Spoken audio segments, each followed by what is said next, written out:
ನಮಸ್ಕಾರ ಎಲ್ಲರಿಗೂ ಮತ್ತೊಮ್ಮೆ ನಮ್ಮ ಚಾನೆಲ್ ತ್ರಿಷಿಗರಾಜ್ ಕನ್ನಡ ವ್ಲಾಗ್ಸ್ಗೆ ಸ್ವಾಗತ.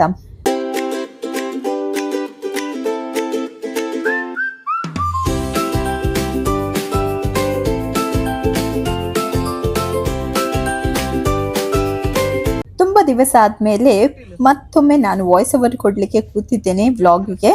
ಇತ್ತೀಚೆಗೆ ತುಂಬಾ ಬ್ಯುಸಿ ಆಗಿದೆ, ಅದಕ್ಕೋಸ್ಕರ ನನಗೆ ವಿಡಿಯೋಸ್ ಅಪ್ಲೋಡ್ ಮಾಡಲಿಕ್ಕೆ ಟೈಮ್ ಇರಲಿಲ್ಲ. ಬಟ್ ಎಲ್ಲ ಕ್ಲಿಪ್ಸ್ ಉಂಟಲ್ಲ, ವಿಡಿಯೋ ಕ್ಲಿಪ್ಸ್ ತುಂಬ ಸ್ಪೇಸ್ ತಗೊಳ್ತಾ ಇತ್ತು, ಸ್ಟೋರೇಜ್ ಸ್ಪೇಸ್. ಅದಕ್ಕೋಸ್ಕರ ಇವಾಗ ನಾನು ಅಪ್ಲೋಡ್ ಮಾಡ್ತಾ ಇದ್ದೇನೆ. ಈ ವಿಡಿಯೋ ಶೂಟ್ ಮಾಡಿ ಕೂಡ ತುಂಬ ದಿವಸ ಆಗಿತ್ತು. ನಾವು ಯಾವಾಗ ಊರಿಗೆ ಬಂದಿದ್ವಿ ನೋಡಿ, ಆವಾಗ ನಾವಿವಾಗ ಊರಿಂದ ಬಹರೇನ್ಗೆ ರಿಟರ್ನ್ ಬರ್ತಾ ಇದ್ದೇವೆ. ಆನ್ ದ ವೇ ನಮಗೆ ಉಂಟಲ್ಲ ಕಟೀಲಮ್ಮನ ದೇವಸ್ಥಾನ ಸಿಕ್ಕಿತ್ತು. ಅಲ್ಲಿ ಸ್ವಲ್ಪ ಹೊತ್ತು ನಿಂತು ಸ್ವಲ್ಪ ಕೈ ಮುಗಿತು. ನಾವು ಆನ್ ಟೈಮ್ ಏರ್ಪೋರ್ಟ್ಗೆ ರೀಚ್ ಆದ್ವಿ. ನಮ್ಮದು ಫ್ಲೈಟ್ ಇದ್ದದ್ದು ಈವ್ನಿಂಗ್. ನಾವು ಏರ್ ಇಂಡಿಯಾ ಎಕ್ಸ್ಪ್ರೆಸ್ ಅಲ್ಲಿ ಬರ್ತಾ ಇದ್ದೇವೆ ಪುನಃ ಬಹರೇನ್ಗೆ. ಈ ಫ್ಲೈಟ್ ಉಂಟಲ್ಲ ಟೈಮ್ಗೆ ಪಕ್ಕ ಆಗಿರುತ್ತೆ, ಆನ್ ಟೈಮ್ ಇರುತ್ತೆ. ಇಂಡಿಗೋ ಫ್ಲೈಟ್ ತರ ಸ್ವಲ್ಪ ಡಿಲೇ ಎಲ್ಲ ಇರುವುದಿಲ್ಲ. ನಾವು each person 30 kilo plus 7 kilo hand baggage ತಗೊಂಡು ಬರಬಹುದು.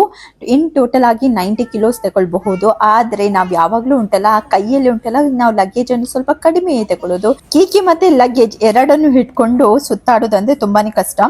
ನಿಮ್ಗೆಲ್ಲರಿಗೂ ಗೊತ್ತಿರಬಹುದು ಯಾರೆಲ್ಲ ಟ್ರಾವೆಲ್ ಮಾಡಿದ್ದೀರಾ. ಏರ್ಪೋರ್ಟ್ ಏನು ತುಂಬಾ ದೊಡ್ಡದಿಲ್ಲ, ಏರ್ಪೋರ್ಟ್ ಲಾಂಚ್ ಕೂಡ ಇಲ್ಲ. ತುಂಬಾ ವೇಟ್ ಮಾಡ್ಲಿಕ್ಕೆ ಉಂಟಲ್ಲ, ಅಲ್ಲಿ ತುಂಬಾ ಬೇಜಾರಾಗುತ್ತೆ.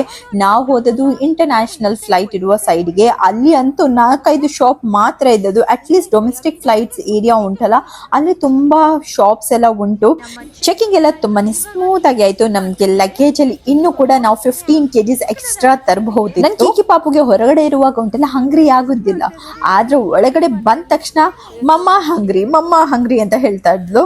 ನಾವು ಕ್ಯಾಬಿನ್ ಲಗೇಜ್ ಅಂತ ನಂದೊಂದು ಹ್ಯಾಂಡ್ ಬ್ಯಾಗ್, ನನ್ನ ಹಸ್ಬೆಂಡ್ ಇದೊಂದು ಲ್ಯಾಪ್ಟಾಪ್ ಬ್ಯಾಗ್, ಆಮೇಲೆ ಕೀಕಿದೊಂದು ಸಣ್ಣ ಉಂಟಲ್ಲ ಟ್ರಾಲಿ ಕೇಸ್. ಯಾಕಂದ್ರೆ ಏನಾದ್ರೂ ಎಮರ್ಜೆನ್ಸಿ ಇದ್ರೆ ಕೀಕಿಗೆ ಡ್ರೆಸ್ ಎಲ್ಲ ಚೇಂಜ್ ಮಾಡ್ಲಿಕ್ಕೆ ಇದ್ರೆ ಅಂತ ನಾವು ಒಂದೊಂದು ಸೆಟ್ ಆಫ್ ಡ್ರೆಸ್ ಅನ್ನು ಅವಳ ಟ್ರಾಲಿಯಲ್ಲಿ ಇಟ್ಕೊಳ್ತೇವೆ. ನಂದೊಂದು ಸೆಟ್ ಡ್ರೆಸ್, ನನ್ನ ಹಸ್ಬೆಂಡ್ ಇದು ಒಂದು ಸೆಟ್ ಡ್ರೆಸ್, ಹಾಗೇನೆ ನನ್ ಕೀಕಿ ಪಾಪದು ಒಂದು ಸೆಟ್ ಡ್ರೆಸ್. ಯಾಕಂದ್ರೆ ನಮ್ಗೆ ಗೊತ್ತಿರುವುದಿಲ್ಲ ಯಾವಾಗ ಎಮರ್ಜೆನ್ಸಿ ಬರುತ್ತೆ ಅಂತ. ಅದಕ್ಕೋಸ್ಕರ ನಾವು ಯಾವಾಗ್ಲೂ ಒಂದು ಹ್ಯಾಂಡ್ ಲಗೇಜ್ ಅಲ್ಲಿ ನಾವು ಒಂದು ಸೆಟ್ ಆಫ್ ಡ್ರೆಸ್ ಇಟ್ಕೊಳ್ತೇವೆ. ಬೈ ಮಾಡಿದ್ವಿ ವೆಜ್ ಸ್ಯಾಂಡ್ವಿಚ್ ನೋಡಿ, ಇಷ್ಟು ಸಣ್ಣ ಸ್ಯಾಂಡ್ವಿಚ್ ಕಟ್ಟಲ್ಲ 290 rupees. ಕೀಕಿಗೆ ಹಸಿವಾಗ್ತದಂತೆ ಅದಕ್ಕೋಸ್ಕರ. ಆಮೇಲೆ ನಾವು ಚಕ್ಕುಲಿ ನೋಡಿದ್ವಿ, ಚಕ್ಕುಲಿಗೆ 400 rupees, 40 ರೂಪಾಯಿ ಚಕ್ಕುಲಿ ಪ್ಯಾಕೆಟ್ ಹೊರಗಡೆ ಸಿಗುತ್ತೆ. ಇಲ್ಲಿ 400 ರೂಪಾಯಿ ಕೊಡಬೇಕು. ಕೀಕಿ ನೋಡಿ 300 rupees ಸ್ಯಾಂಡ್ವಿಚ್ ತಿಂತಾ ಇದ್ದಾರೆ. ಇರೋದು ಇದರಲ್ಲಿ ಎರಡು ಬ್ರೆಡ್, ಅದರೊಳಗೆ ಒಂದು ಕುಕುಂಬರ್ ಉಂಟು, ಆಮೇಲೆ 2 ಬ್ರೆಡ್. ಅಯ್ಯೋ ದೇವ, ರೀಲಿಡಾ 2 ಬ್ರೆಡ್ ನಡುವೆ 2 ಕುಕುಂಬರ್ ಅಷ್ಟೇ, ಮತ್ತೆ 2 ಸಾಸ್.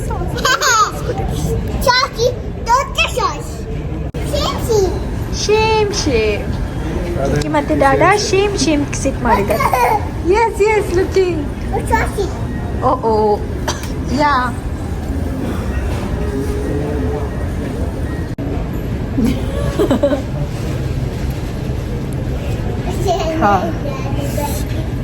ಸ್ಯಾಂಡ್ವಿಚ್ ತಿಂದು ಹೊಟ್ಟೆ ಉಂಟಲ್ಲ ತುಂಬ ಹೋಯ್ತು. ಸ್ಯಾಂಡ್ವಿಚ್ ಪ್ರೈಸ್ ಕೇಳಿ ಉಂಟಲ್ಲ ಹೊಟ್ಟೆ ತುಂಬ ಹೋಯ್ತು. ಆದರೆ ಏನು ಮಾಡೋದು, ಮಗುಗೆ ಉಂಟಲ್ಲ ಹಸಿವಾಗಿತ್ತು, ಅದಕ್ಕೋಸ್ಕರ ತೆಕ್ಕೊಳ್ಬೇಕಾಯ್ತು. ನಾನು ಆವಾಗ ನನ್ನ ಹಸ್ಬೆಂಡ್ ಹತ್ರ ಹೇಳ್ತಾ ಇದ್ದೆ, ಈ ಸ್ಯಾಂಡ್ವಿಚ್ ತೆಗೋದಕ್ಕೆ ಅಂತ ಉಂಟಲ್ಲ ನಾವು ಅಯ್ಯಂಗಾರ್ ಬೇಕ್ರಿಯಿಂದ ನಾವು 300 rupeesಗೆ ಒಂದು 10 ಸ್ಯಾಂಡ್ವಿಚ್ ತರ್ಬೋದು ಅಂತ ಹೇಳಿದೆ. 10 ಒಂದು ಸ್ಯಾಂಡ್ವಿಚ್ಗೆ ಅಲ್ಲಿ ಒಂದು 30 rupees ಇರುತ್ತೆ. ಒಂದು 10 ಸ್ಯಾಂಡ್ವಿಚ್ ತರ್ಬೋದಿತ್ತು ನಮಗೆ. ನಾವೊಬ್ಬರು ನಂಗೆ ಗೊತ್ತಿರಲಿಲ್ಲ ಆ ಡೊಮೆಸ್ಟಿಕ್ ಸೈಡ್ ಉಂಟಲ್ಲ ಅಲ್ಲಿ ಡ್ಯೂಟಿ ಫ್ರೀ ತುಂಬಾ ದೊಡ್ಡದುಂಟು, ಅಲ್ಲಿ ತುಂಬ ಶಾಪ್ಸ್ ಎಲ್ಲ ಉಂಟು. ಆಮೇಲೆ ಅಫೋರ್ಡೆಬಲ್ ಪ್ರೈಸಲ್ಲಿ ಉಂಟಲ್ಲ ನಾವು ಬೈ ಮಾಡ್ಬೋದು. ಅದೇ ರೀತಿ ನಾನು ಇಂಟರ್ನ್ಯಾಷನಲ್ ಡ್ಯೂಟಿ ಫ್ರೀ ಅಲ್ಲಿ ಕೂಡ ಉಂಟಂತ ಅಂದ್ಕೊಂಡಿದ್ದೆ. ಇಲ್ಲ, ಇಲ್ಲಿ ಉಂಟಲ್ಲ ಒಂದು ಚಕ್ಕುಲಿದು ಪ್ಯಾಕೆಟ್ ನೋಡಿದೆ, ಅದಕ್ಕೆ 40 ರೂಪಾಯಿ ಚಕ್ಕುಲಿ ಪ್ಯಾಕೆಟ್, 40-70 ಇರ್ಬೋದು ಚಕ್ಕುಲಿ ಪ್ಯಾಕೆಟ್ ಔಟ್ಸೈಡ್. ಇಲ್ಲಿ ಉಂಟಲ್ಲ 400 rupees ಉಂಟು. ನೀವು ಉಂಟಲ್ಲ ಇಂಟರ್ನ್ಯಾಷನಲ್ ಫ್ಲೈಟ್, ನಿಮಗೇನಾದರೂ ಇಂಟರ್ನ್ಯಾಷನಲ್ ಫ್ಲೈಟ್ ಇದ್ದರೆ ಉಂಟಲ್ಲ ಮ್ಯಾಂಗ್ಳೂರು ಏರ್ಪೋರ್ಟಿಂದ, ನೀವು ಬರುವಾಗ ಉಂಟಲ್ಲ ಸ್ವಲ್ಪ ಸ್ಯಾಂಡ್ವಿಚ್, ಸ್ವಲ್ಪ ಚಕ್ಕಲಿ, ಬಿಸ್ಕಿಟ್ ಎಲ್ಲ ಉಂಟಲ್ಲ ಒಂದು ತೊಟ್ಟಿಗೆ ಹಾಕಿ ತನ್ನಿ. ಇಲ್ಲಿ ನೀವು ಚಕ್ಕಲಿ ಪ್ಯಾಕೆಟ್ ತೊಗೊಳ್ತೀರಲ್ಲ 400 rupeesಗೆ, ಅದಕ್ಕೆ ನೀವು ತುಂಬ ಸ್ನ್ಯಾಕ್ಸ್ ಉಂಟಲ್ಲ ನೀವು ತರ್ಬೋದು. ಈ ಪಾಯಿಂಟನ್ನು ಉಂಟಲ್ಲ ನೀವು ಹೈಲೈಟ್ ಮಾಡಿ. ಓಕೆ, ತುಂಬ ಎಕ್ಸ್ಪೆನ್ಸಿವ್ ಉಂಟು. ಕಾಫಿ ಕುಡಿದ್ರೆ ಉಂಟಲ್ಲ ತಲೆನೋವು ಹೋಗೋದಿಲ್ಲ, ತಲೆನೋವು ಮತ್ತೆ ಬರ್ಬೋದು, ಯಾಕಂದರೆ ಪ್ರೈಸ್ ಅಷ್ಟೊಂದು ಹೈ ಆಗಿ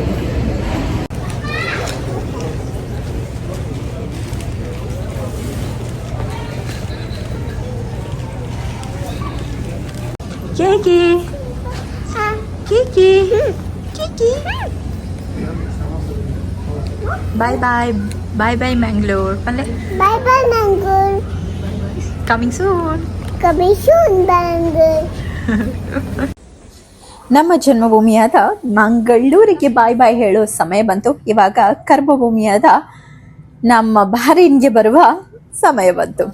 ಖುಷಿ ಮತ್ತೆ ದುಃಖ ಎರಡು ಕೂಡ ಮಿಕ್ಸ್ಡ್ ಫೀಲಿಂಗ್ ಜೊತೆಗೆ ನಾವು ಹೊರಡ್ತಾ ಇದ್ದೇವೆ ಬಹರೀನ್ಗೆ. ತುಂಬಾ ಮಂದಿಗೆ ಒಂದು ಡೌಟ್ ಇರ್ಬೋದು, ಕಿಕಿ ಪಾಪುಗೆ ಟಿಕೆಟ್ ಉಂಟಾ ಅಂತ. ಹೌದು, ಕಿಕಿ ಪಾಪುಗೆ ಕೂಡ ಉಂಟಲ್ಲ, ಫುಲ್ ಟಿಕೆಟ್ ಉಂಟು. ಅದಕ್ಕೋಸ್ಕರನೇ ಅವಳಿಗೆ ಒಂದು ಸೀಟ್ ಕೂಡ ಕೊಡ್ತಾರೆ. ಮಿಡಲ್ ಸೀಟ್ ಅಲ್ಲಿ ನಾವು ಕೂತ್ಕೊಳ್ಳಿಸ್ತೇವೆ. ಕೆಲವೊಮ್ಮೆ ಅವಳು ವಿಂಡೋ ಸೈಡ್ ಸೀಟ್ಗೆ ಬರ್ತಾಳೆ, ಆದ್ರೆ ಅವಳನ್ನು ಯಾವಾಗ್ಲೂ ನಾವು ಮಿಡಲ್ ಸೀಟ್ ಅಲ್ಲಿಯೇ ಕೂತ್ಕೊಳ್ಳಿಸುವುದು.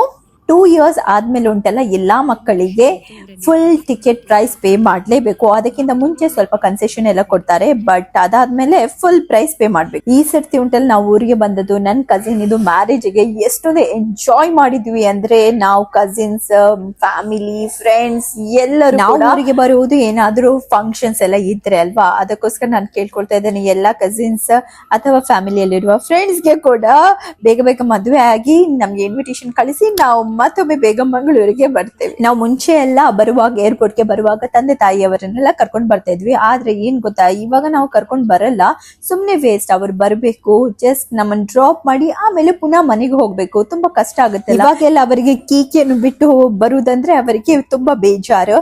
ನಾವು ಉಂಟಲ್ಲ ಮೂಡುಬಿದ್ರಿಯಿಂದಲೇ ನಾವು ಕ್ಯಾಬ್ ಅನ್ನು ನಾವು ಬುಕ್ ಮಾಡ್ತೇವೆ. ಅವರು ಮೂಡುಬಿದ್ರಿಯವರು. ಅವರ ಮಿನಿ ಕಾಂಟ್ಯಾಕ್ಟ್ ನಿಮ್ಗೆ ಬೇಕಿದ್ರೆ ನಂಗೆ ತಿಳಿಸಿ, ನಾನು ಕಾಂಟ್ಯಾಕ್ಟ್ ಅನ್ನು ನಿಮ್ಗೆ ಕಳಿಸ್ತೀನಿ. ನಂಗೆ DM ಮಾಡಬಹುದು. ನಮ್ದೊಂದು ಪೇಜ್ ಉಂಟು ಇನ್ಸ್ಟಾಗ್ರಾಮ್ ಅಲ್ಲಿ, ತೇಜು ಅಫಿಷಿಯಲ್ _ ಅಂತ. ಅಲ್ಲಿಗೆ ನೀವು DM ನಾನು ಅವರ ಕಾಂಟ್ಯಾಕ್ಟ್ ಅನ್ನು ನಿಮ್ ಜೊತೆ ಶೇರ್ ಮಾಡ್ತೇನೆ. ಮೂಡ್ಬಿದ್ರೆ ಅಥವಾ ಅದರ ಆಸ್ಪಾಸ್ನ ಏರಿಯಾದಲ್ಲಿ ಇದ್ರೆ ನನ್ಗೆ ತಿಳಿಸಿ. ನಾನು ಫಸ್ಟ್ ಅನ್ಕೊಂಡಿದ್ದೆ ಏರ್ಪೋರ್ಟ್ ಗೆ ಹೋದ್ಮೇಲೆ ಅಲ್ಲಿ ಏನಾದ್ರೂ ನಾವು ಬೈ ಮಾಡಿ ತಿನ್ನುವ ಅಂತ. ಆದ್ರೆ ಏರ್ಪೋರ್ಟ್ ಅಲ್ಲಿ ನೋಡಿದ್ರಲ್ಲ ಎಷ್ಟೊಂದು ಎಕ್ಸ್ಪೆನ್ಸಿವ್ ಇತ್ತಂತ ಫುಡ್ಗೆ. ಸೊ ಆ ಐಡಿಯಾನ ಡ್ರಾಪ್ ಮಾಡಿ ಉಂಟಲ್ಲ, ನಾವು ಫ್ಲೈಟ್ ಅಲ್ಲಿ ಏನಾದ್ರೂ ಬೈ ಮಾಡುವ ಅಂತ ಅನ್ಕೊಂಡು ನಾವು ಈ ನೂಡಲ್ಸ್ ಅನ್ನು ಬೈ ಮಾಡಿದ್ವಿ. ಯಾಕಂದ್ರೆ ಕಿಕಿಗೆ ತುಂಬಾ ಹಂಗ್ರಿ ಆಗಿತ್ತು. ಅವಳಿಗೆಲ್ಲ ಫ್ರೂಟ್ಸ್ ಎಲ್ಲ ನಾವು ತಂದಿದ್ವಿ, ಆದ್ರೆ ನಮ್ಮ ಮೇಡಮ್ಗೆ ಅದೆಲ್ಲ ಸೇರುದಿಲ್ಲ. ಏನ್ ಮಾಡೋದು, ಆಮೇಲೆ ಒಂದು ನೂಡಲ್ಸ್ ತಕೊಂಡ್ವಿ, ಬಿಸಿ ನೀರು ಹಾಕಿ ಕೊಟ್ರು. ಫೈನಲಿ ನಾವು ಬಹರೀನ್ಗೆ ರೀಚ್ ಆದ್ವಿ. ತುಂಬಾ ಖುಷಿ ಆಯ್ತು ಒಮ್ಮೆ ಬಹರೀನ್ಗೆ ಬಂದು ಮುಟ್ಟಿದ ತಕ್ಷಣ. ಇಲ್ಲಿ ಇಮಿಗ್ರೇಷನ್ ಪ್ರಾಸೆಸ್ ಎಲ್ಲ ಉಂಟಲ್ಲ, ತುಂಬಾನೇ ಕ್ವಿಕ್ ಆಗಿ ಆಗುತ್ತೆ. ಅದಕ್ಕೋಸ್ಕರ ಟೆನ್ಷನ್ ಇರುವುದಿಲ್ಲ. ಲಗೇಜ್ ಕೂಡ ಆನ್ ಟೈಮ್ಗೆ ಬರುತ್ತೆ. ಒಂದು 5 to 10 minutes ಅಲ್ಲಿ ನಾವು ಹೊರಗಡೆ ಬರ್ಬೋದು. ಸೊ ನಮ್ಗೆ ಟೆನ್ಷನ್ ಕೂಡ ಇರ್ಲಿಲ್ಲ. ನೋಡಿ, ಲಗೇಜ್ ಬರ್ತಾ ಉಂಟು, ನಾವು ಕಾಯ್ತಾ ಇದ್ದೇವೆ. ನನ್ ಕೀಕಿ ಪಾಪುಗಂತೂ ತುಂಬಾನೇ ಎಕ್ಸೈಟ್ಮೆಂಟ್ ಅಲ್ಲಿ ಇದ್ಲು. ಬಹರೀನ್ ಅಂತ ತುಂಬಾ ಕಿರಿಸ್ತಾ ಇದ್ಲು. ಅವಳಿಗೆ ಊರಿಗೆ ಅಂತ ಉಂಟಲ್ಲ, ಬಹರೀನೇ ತುಂಬಾ ಖುಷಿ ಅವಳಿಗೆ. ಇಲ್ಲಿ ಅವಳ ಫ್ರೆಂಡ್ಸ್ ಎಲ್ಲ ಇದ್ದಾರಲ್ಲ, ಅದಕ್ಕೋಸ್ಕರ. ಓ ಮೈ ಗಾಡ್, ಬಹರೀನ್ಗೆ ಎಂಟರ್ ಆದ್ವಿ. ಫುಲ್ ಉಂಟಲ್ಲ ಇಲ್ಲಿ ತಂಡ ಗಾಳಿ ಬರ್ತಾ ಉಂಟು. ಯಾಕೆಂದ್ರೆ ಬಹರೀನಲ್ಲಿ ಇವಾಗ ವಿಂಟರ್ ಸ್ಟಾರ್ಟ್ ಆಗಿದೆ. ಹಾಗಾಗಿ ನಮ್ಗೆ ಇವಾಗ ಕೋಲ್ಡ್ ಆಗ್ತಾ ಉಂಟು. ಕೋಲ್ಡ್ ಆಗುನೆ. ಎಸ್, ನಾವಿವಾಗ ರೀಚ್ ಆಗುವಾಗ 2:30 ಆಗಿತ್ತು. ಇವಾಗ ಟೈಮ್ ನೋಡಲಿಲ್ಲ ನಾನು. ಅಪ್ರಾಕ್ಸಿಮೇಟ್ಲಿ 4 hours 15 minutes ಇದು ಫ್ಲೈಟ್ ಇತ್ತು. ಅದೇಮ್ಮ ಫ್ಲೈಟ್ ತುಂಬ ಸ್ಲೋ ಆಯಿತು ಅಂತ. ಹೊಸ ಪೈಲಟ್ ಇರಬೇಕು, ಅವ್ರಿಗೆ ದಾರಿ ಗೊತ್ತಿರಲಿಲ್ಲ, ಸೊ ಸ್ಲೋ ಆಯಿತು. ದಾದಾ ಕಿಕಿ ರನ್ ಮಾಡ್ತವನೆ. ಹ್ಯಾಪಿಯಾ ಕಿಕಿ? ಬಹರೀನ್ ನೋಡಿ ಇವಾಗ ಹೇಗುಂಟು ಅಂತ. ನಾವು ಹೋಗುವಾಗ ಸಮ್ಮರ್ ಇತ್ತು, ನಾವು ಬರುವಾಗ ವಿಂಟರ್. ಕಿಕಿ ನೋಡಿ ಚಳಿಯಲ್ಲಿ ಕುಂಬಿಡ್ತಾ ಇದ್ದಾರೆ, ಚಳಿಯಲ್ಲಿ ನಡಕ್ತಾ ಇದ್ದಾರೆ.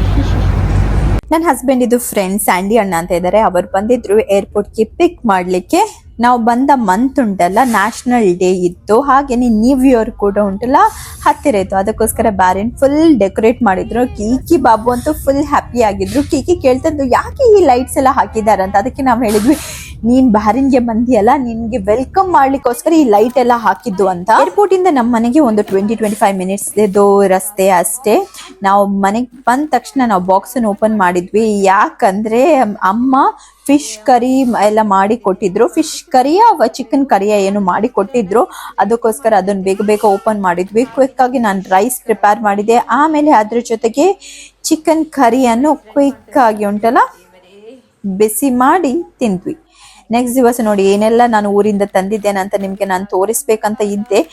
ನೋಡಿ ಇದೇ ಐಟಮ್ಸ್ ನಿಮ್ಗೆಲ್ಲ ಗೊತ್ತಿರ್ಬೋದು. ಇದರಿಂದ ಮಸಾಲ SRR ಇದು ಬ್ರ್ಯಾಂಡ್ ಇದು. ನಾನು ತುಂಬಾನೇ ಮಸಾಲಾಸ್ ತಂದಿದ್ದೆ. ಈ ತೇಜು ಜಿಂಜರ್ ಗಾರ್ಲಿಕ್ ಪೇಸ್ಟ್ ಇದು ಫ್ರೆಶ್ ಆಗಿ ಮಾಡ್ಬೋದು. ಇದು ಫಿಶ್ ಫ್ರೈ. ಓ ಮೈ ಗಾಡ್, ಎಷ್ಟೊಂದು ಖಾರ ಗೊತ್ತಾ, ತುಂಬಾನೇ ಸ್ಪೈಸಿ ಆಗಿತ್ತು. ಅದ್ರ ಜೊತೆಗೆ ನಾನು ಇನ್ನೊಂದು ಕಂಪನಿಯ ನಾನೊಂದು ಮಸಾಲ ತಂದೆ. ಇದು ಸವಿತಾ ಬಫತ್ ಮಸಾಲ. ಇದಂತೂ ಸಖತ್ತಾಗಿರುತ್ತೆ. ನಾನು ಎಲ್ಲ ಅಂದ್ರೆ ಲೈಕ್ ಮಟನ್ ಮಾಡುವಾಗ, ಚಿಕನ್ ಮಾಡುವಾಗ ಸ್ವಲ್ಪ ಈ ಮಸಾಲವನ್ನು ಹಾಕ್ತೇನೆ. ನಂಗಂತೂ ತುಂಬಾನೇ ಇಷ್ಟ.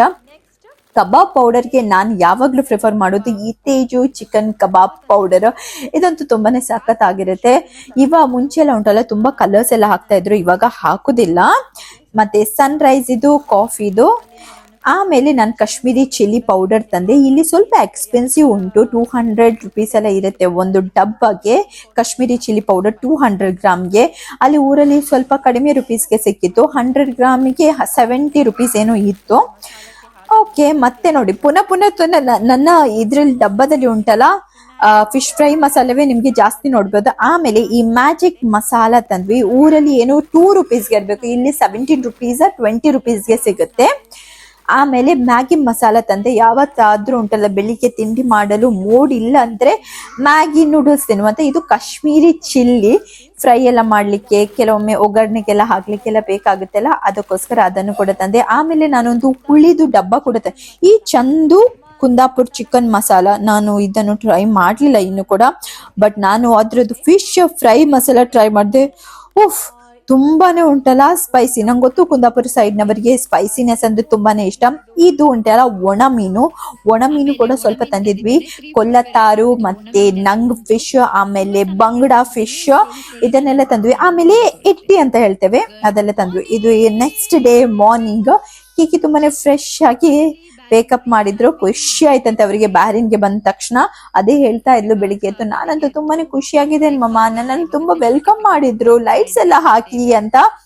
ಆಮೇಲೆ ಏನ್ ಮಾಡುದು, ಬ್ರೇಕ್ಫಾಸ್ಟ್ ಏನು ಮಾಡಿರ್ಲಿಲ್ಲ. ಅದಕ್ಕೆ ನನ್ನ ಹಸ್ಬೆಂಡ್ ಹೇಳಿದ್ರು ಮನೆಗೆ ಸ್ವಲ್ಪ ಸಾಮಾನೆಲ್ಲ ತರ್ಲಿಕ್ಕುಂಟು, ಹಾಗೇನೆ ನಾವು ಬ್ರೇಕ್ಫಾಸ್ಟ್ ಮಾಡ್ಲಿಕ್ಕೆ ನಾವು ಹೊರಗಡೆ ಹೋಗುವ ಅಂತ.